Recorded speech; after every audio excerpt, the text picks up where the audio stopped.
we left off where she makes the reference and the comment about, says the lawyer who is representing the guy, meaning Johnny Depp, who convinced the world that he has scissors for fingers.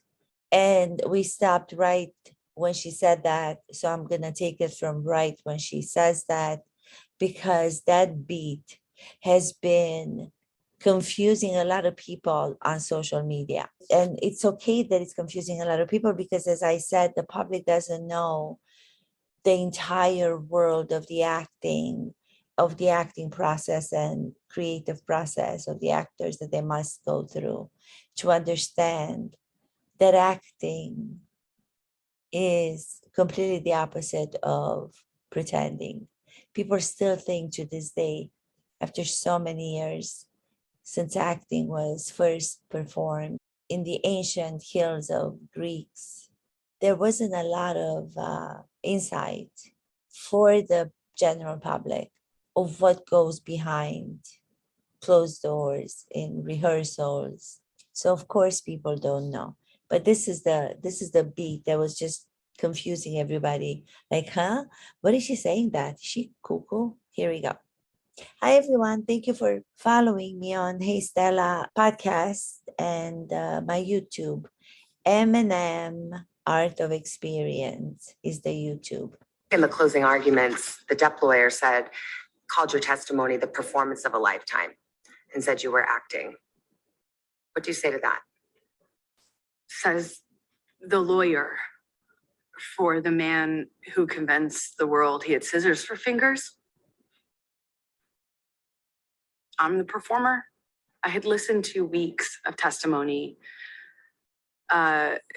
insinuating that, or saying quite directly that, I'm a terrible actress. So I'm a bit confused how I could be both.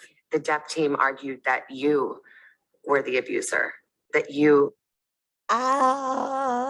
This is the beat that I was talking about. The beat is a name that is from the Konstantin Stanislavski system inventor from Russia 100 and some years ago, who was trying to tell his actors that he was working with that he wants to develop an acting form that doesn't pretend. He wanted to develop an acting that will have the actors be real and honest and portray characters that are human, so that the audience will relate to those characters and to the actors.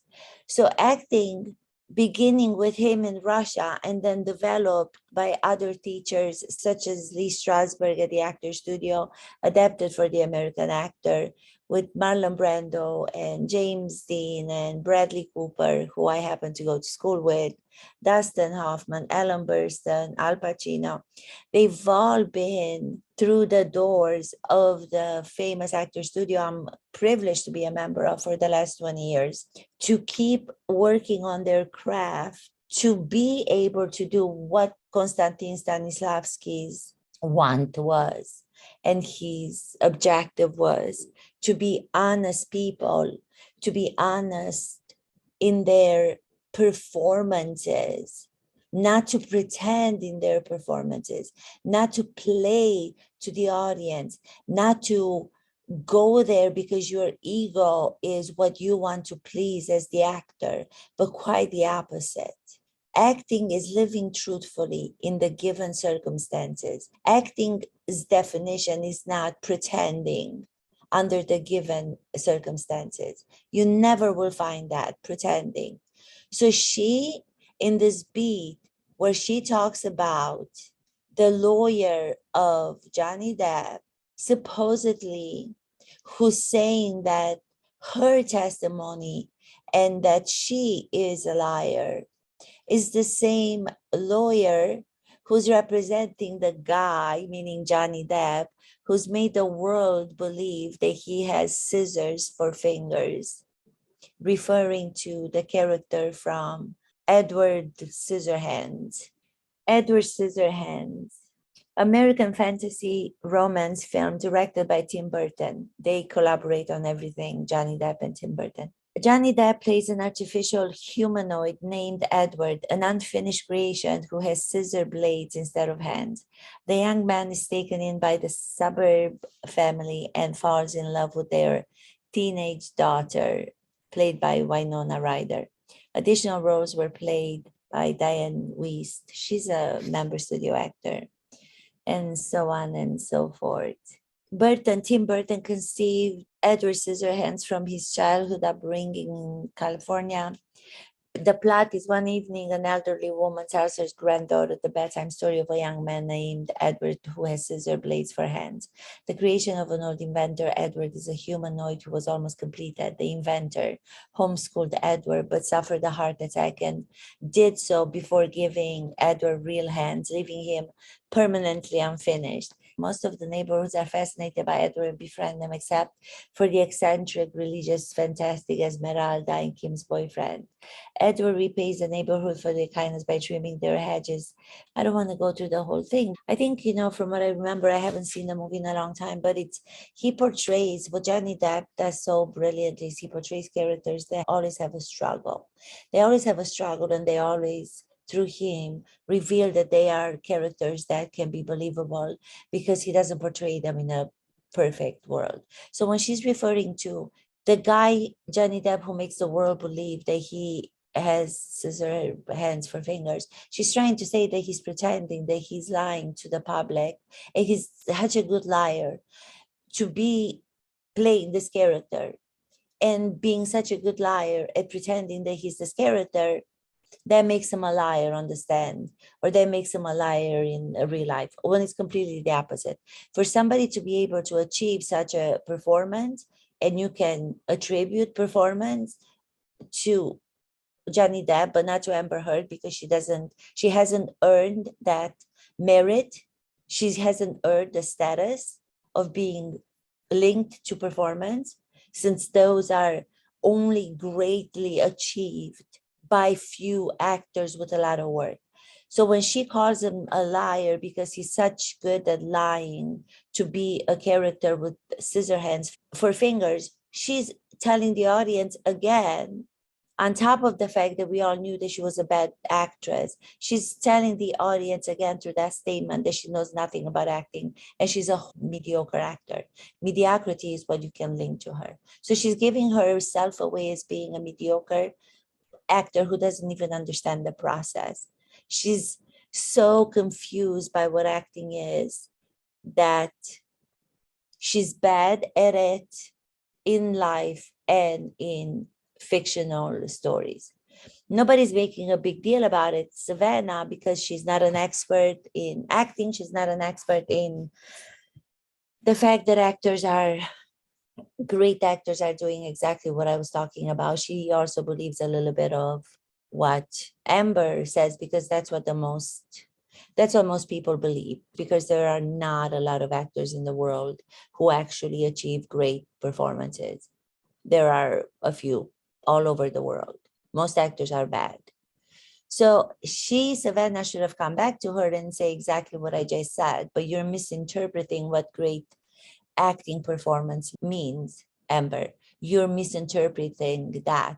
Don't you know what acting is? Acting is having to be honest, having to deal with the struggles you have as a human. You have to find the struggles that you have as a human first to bring those struggles to the character, in this case, Edward Scissorhands, who you can only imagine how he being seen as not a normal person, being seen as someone that was looked at to be a freak, which who cannot relate to such a character? You don't have to have scissor hands for fingers. You don't have to have scissors for fingers, scissor hands, whatever you want to call them, in order to relate with such a character. Because no matter what, all of us have our struggles. All of us have our imperfections that at some point in our lives, those were made fun of by bullies and people in society who were trying to pretend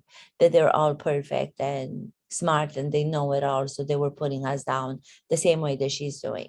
She was pretending she doesn't know how to allow her struggles, her conflict, her inner emotional conflict to be evident and to be on the surface so people can relate to her. That's what makes her a bad actress in interviews in real life and as an actress in a fictional story. So please, Amber, learn the definition and learn the process of great acting so you don't show your stupidity and mediocrity on a show like this by saying that great actor is Johnny Depp can pretend and lie so well. It's completely the opposite. He's so informed on the humanity. He's so an analyst in humanity because he's a great actor that he cannot portray humanity in the way that you describe it and in the way that you portray it through lies and fakeness because he's too involved in the artistic process. He knows the demand it requires and the responsibility for it, to give it to the people, to share it with people at the high level of his capacity as an artist, because he's illuminating the human spirit. So he's not going to lie about it. He's not going to pretend about it when taking on a character. And Savannah, please inform yourself or have somebody, like I said in the other part, have somebody help you with, you're doing an interview with actor, considered an actor. When you're doing an interview with an actor, the same way that when you do interviews with other professionals, I'm sure you get an expert to come and inform you on that particular field. So why don't people do the same thing when it comes to acting? Instigated physical violence. Did you? I never had to instigate it. I responded to it. When you're living in violence and it becomes normal, as I testified to, you have to adapt. You say you were responding, but there is evidence. There are tapes in which you acknowledge hitting. There are tapes in which you say, I started the fight.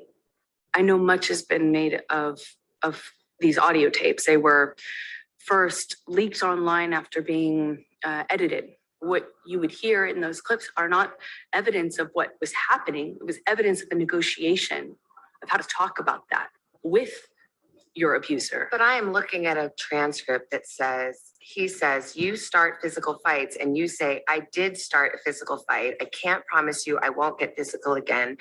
I mean, this is in black and white. I understand context. But you're testifying and you're just telling me today, I never started a physical fight. And here you are on tape saying you did.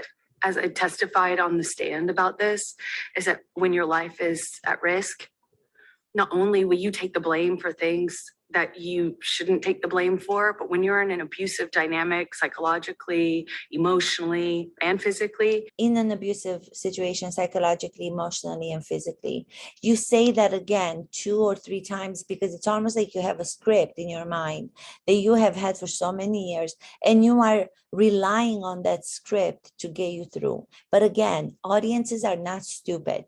You have had audio tapes that were presented to the jurors in the trial. You have had on social media people who were listening and playing them and sharing them everywhere. And all of them show to the people the fact being that you were the one starting the fight. The fact that you now have an answer to that question by Savannah in saying that it was a negotiation tactic on your part to subdue what was going on, because when you have an abuser that's physical, sexual, and emotional as Johnny Depp, you have to negotiate with them. If anybody is an abuse victim, from what I heard, so many women that had the bravery to come out and speak about, they were so scared. They were so scared in fighting for their survival, for their life. And you talk about that your life was endangered or you had to negotiate. Why? You didn't have to negotiate. This is not, again, truth telling.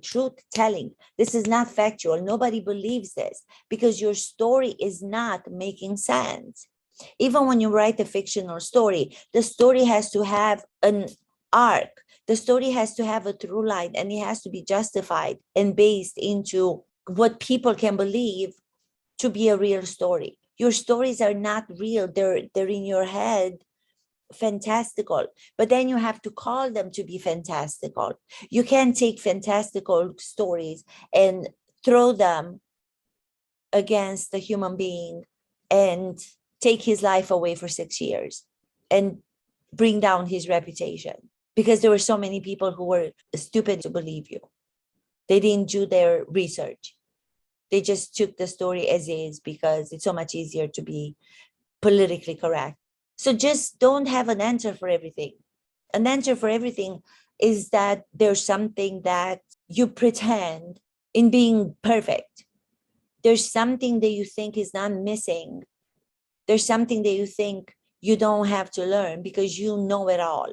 The more you know, the more you understand how much you need to know. You're the opposite.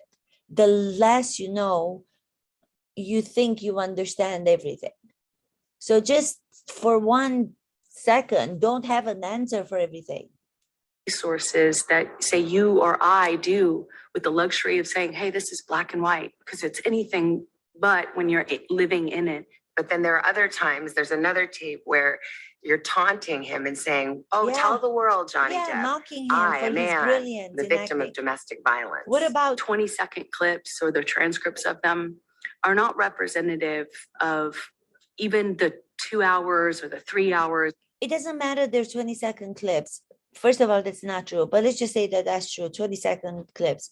If you're so afraid for your life, if your life is at risk during the relationship with this man, you cannot say that you are going to have the courage in the relationship that's so abusive towards you that you're going to be mocking him for I don't know how many minutes on the audio tapes that we listen to. And guess what? That's a lot of telling about who you are, because you're not just mocking him in what Savannah's bringing up right now about, oh, go ahead, Johnny Depp, go tell the world. Oh, what an embarrassment. Tell the world that you as a man are an abused victim. Oh, go ahead. See who's going to believe you. That was one, which gives away all the lies that you have, because you're already knowing that he's not going to go put his reputation online and expose the ugliness in his life as he admits to it, but not the ugliness that you put on him. You didn't believe that he had the courage to do that. Well, acting and actors who are great, they have to have the courage to go beyond what feels nice and comfortable in their everyday life, because they have to share their personal struggles that they have.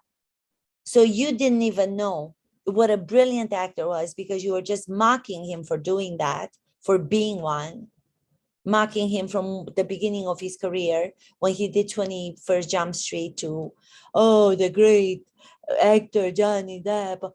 If you're able to do that and you say that you're scared at the same time, that makes absolutely no freaking sense. You would have been stopped if you was the abuser that you portray him to be. You would have been stopped in a minute and punched in the face and dragged by the hair and pulled up the stairs and kicked in the ribs and in the back and then turned around. Who can endure that physical abuse that you describe and come out with not a bruise? I mean, what are you? Do you not have blood running to your veins? What are you? So you mocked him about him not having the courage in coming out to say that he was the abused. But you again lack the understanding of what acting demands of people first, to portray and to expose their ugly side. But you didn't know that. So you didn't believe that he was going to do it because you're so lacking what acting is, and that it involves everything that's personal, the good, the bad, and the ugly. Those clips are excerpt from. Could your side have just put the whole 3 hours in then? I'm not a lawyer. As I testified to, I was talking in those recordings as a person in extreme amount of emotional, psychological, and physical distress. He And says it he doesn't- never hit you. He can't- Never. Is Yeah. that a lie? Yes, it is. What about the witnesses who said they have seen you instigate physical violence? I've seen firsthand how people will file rank and Oh my support the God. person they depend on. Did they all come in and lie in Yeah, court? so now she's calling I am everybody not who here to came. call any of these witnesses any names. But you just did. Do you see how you keep contradicting the statement that you're making with the next statement? That's what you did on the stand. You're not calling those people who were witnesses to come and testify for Johnny Depp under oath. You're not calling them anything, but you just did. You just said that the reason they were lying, the reason that they came is because they all are looking up to Johnny Depp because of his status. If that's the case, then how come you didn't have your so-called friends who were living free off of Johnny Depp? How come they didn't testify for him if you believe that everybody was mesmerized by his character? They didn't testify for him and they didn't testify for you live. They had the same depositions from the other trial, I believe. But how come most of them are not your friends anymore? You have to think of how people are perceiving this, what you're saying, because it's all based on nothing. You're changing, going from, oh, there's a pillow there that's on the couch, it's yellow. But I don't see the color being yellow. If Savannah said that to me, I would come back to be you and I would say, I didn't say it was yellow. I thought it was yellow. That's how you take this whole trial. That's how you took this whole scandal and you blew it out of proportion based on nothing. Just kind of talk about it from what it felt like for me as the person who sat there. When I asked his lawyers, why do you think you won? And the answer I got was because she never took responsibility for anything she did in the marriage. Exactly. I did do and say horrible, regrettable things throughout my relationship. I behaved in horrible, almost unrecognizable to myself ways. There's so much, I have so much regret.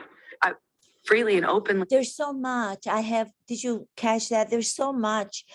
She wanted to actually say something that was truthful, and then she catches herself and she says, I have so much regret. There's so much that I did. Her instinctual subconscious was pushing her in the direction of the truth, because I think we do have the best in us available to all of us, but we need to tap into it. And if we're not used to tap into it, if it's not being rehearsed, if it's not being practiced, the same way that you practice to get in shape physically, you're not practicing your soul. You're not doing the exercises of the soul. That's what Stanislavski, the guru of acting that I speak about all the time, who came up with the art of experiencing, to call acting, because it's so important to understand that it's about experiencing in reality with the truth of who you are. Bring it to the character, blend with imagination. So she was intended to go to say, there are so many, I have so many regrets. But she was almost on that verge of actually revealing that she actually lied, and she was the instigator of all the fights and everything that was happening. But then she catches herself because she knows how to only do bad acting. And I mean that in doing, in life, stage, screen. Involuntarily talked about what I did. I talked about the horrible language. I talked about being pushed to the extent where I didn't even know the difference between, right and wrong. That's another giveaway.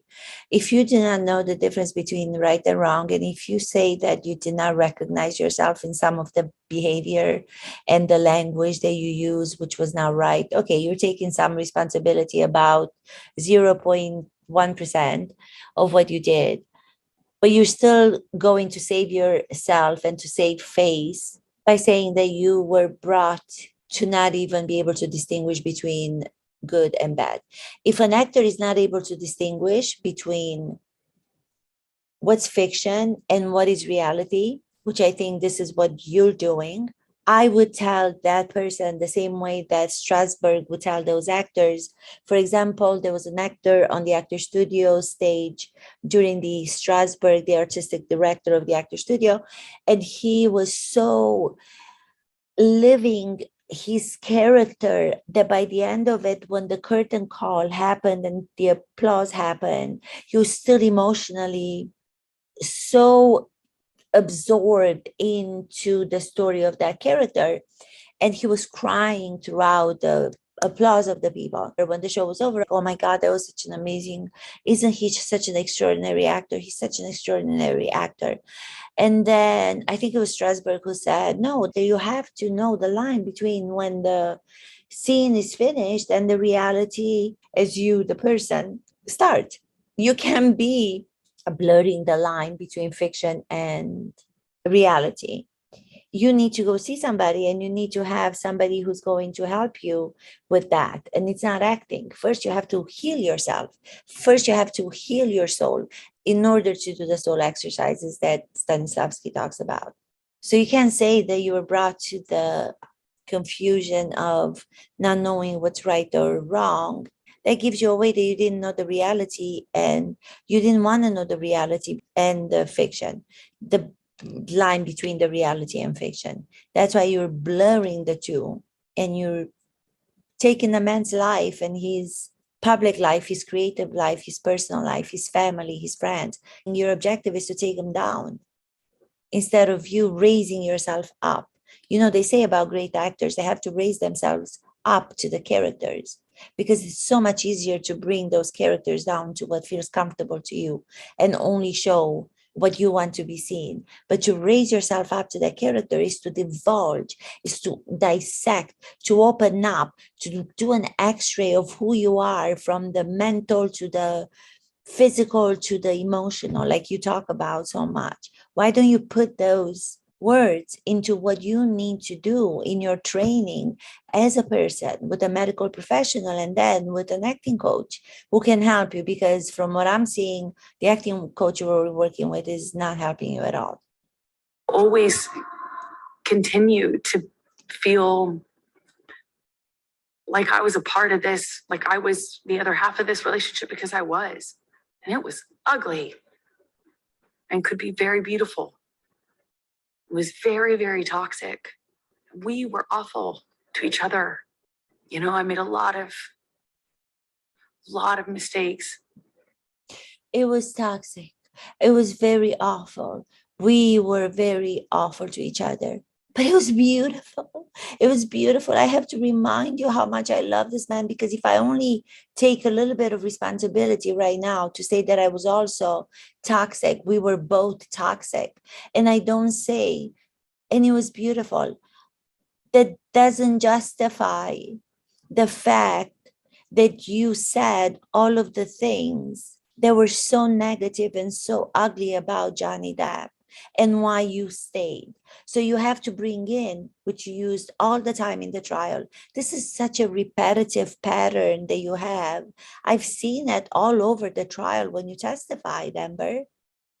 But it was beautiful. Does the audience, as I'm looking at them and I'm scaring them away, do you, the audience, see? I loved this man. I love this man making that statement and saying that. You don't have to take responsibility. It's almost like that will be justification enough for why you stayed in the marriage. When he was dragging you down the stairs, punching you in the face with his rings, those horrible big rings, horrifically large. I remember somebody many years ago when I was in college in Romania, by accident, we were in the gym. They hit me in the nose. My God, it wasn't even the description of what you say you went through. That was an accidental thing. And he hit me with his foot. I wasn't good for like, I don't know how many weeks. My eyes, even like right here under my eyes, it got so blue. My nose got blue and it hurt so much. And you're describing 100 times worse, 1,000 times worse, but there were no facts and medical evidence to anything. But there were pictures that you took of everything else, but you never thought to turn and do a selfie of those. You brought the little red bruise picture that I have when I wake up because I'm sleeping on this side, and the friction between the pillow, or I get it when I get a little bit of sunburn. The cut on the lip, I get them. They're like herpes. Everybody gets them and they bleed for I don't know how many days. They crack up the same way that it looked on you. And another thing, you were talking about what? The makeup. I could put away all of those bruises and punches in the nose and in the hair loss. I could use makeup. Then why didn't anybody say, then if you're such an expert and you have such magical makeup kit to be able to cover all of that, then how come you couldn't cover the dark circles that you have, that we all have as people? Why couldn't you cover those? It doesn't make sense again. You're not having facts to stand on. I don't know. I get angry because she's getting away with being invited to continue to lie. If I see actors doing what she's doing right now that I work with, I stop them and I say, okay, get off the stage. Let's go back into the rehearsing mode. Because what you're doing right now, nobody will believe. So let's talk about it. What is it that is not giving you the freedom to reveal the struggles of your humanity and the truth and accept responsibility for who you are? Unless you do that, we can't go to create a character. I would stop them, but she's allowed and she's being interviewed on these big platforms to continue her lies. Unfairness in the world, you know? A lot of mistakes, but I've always told the truth. I've always told the truth. Hurd's lawyers Are you say they plan to serious? appeal that verdict. I've always said the truth. If you've always spoke the truth, you don't have to say so many times that you've always said the truth. And the one truth that's not yours, that's not Johnny's, it's the truth that you were lying and you're guilty and he's innocent. So leave him alone to continue to change the world in his extraordinary interpreted and lived characters, because he puts all of who he is and his imagination into all of them. So we can be reminded of our great qualities and of our flaws and all the gray in between. You talk about the gray in between. It's not black and white. Well, you're portraying it to be black and white. You don't know how to navigate the territory of the between the black and white on the spectrum of humanity. He knows how to do that. You are so general in your interpretation of life and who you are, and as an actress, therefore, that you don't understand the gray area that you're asking the jurors to have understood as if they didn't. They did. They saw through everything. If I speak the truth, I don't have to keep saying I'm speaking the truth. I love you. I love you. I love you so much. You know, I love you. If I love that person, our interaction is going to be proof enough of my love. I don't have to keep saying it. I only say it when I know somewhere in my deepest of my soul that I don't, and I'm lying. So I'm letting him know that I am loving him. I'm trying to convince him of my love for him. And I feel guilty. So I feel the guilt is bringing me to say 1,000 times, I love you. I'm speaking the truth. Please.